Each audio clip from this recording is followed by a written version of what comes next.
Hello mga trip, natakaroon din nag-restocking sa atong mga stocks no para sa atong mga supplies at atong mga client nga pinangga. So morning. So morning ang mga stocks nga ating ikuha diri sa Davao City. So mga sila Jipol o sila Kuya John nagdabang sa tuwa. Siyempre kay naghinaghan man tag mga orders atong client karon. So palo-puno din atong karga pa balik sa ato ang coffee shop or sa showroom at sa Kidapawan City. So katong mga gusto mo order got your product, contact lang mo sa 1211 Coffee, exclusive distributor sa North Cotabato. So order no anytime, anywhere ba? Para sa inyo.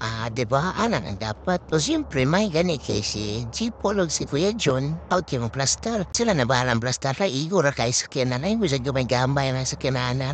Ano na dapat diha?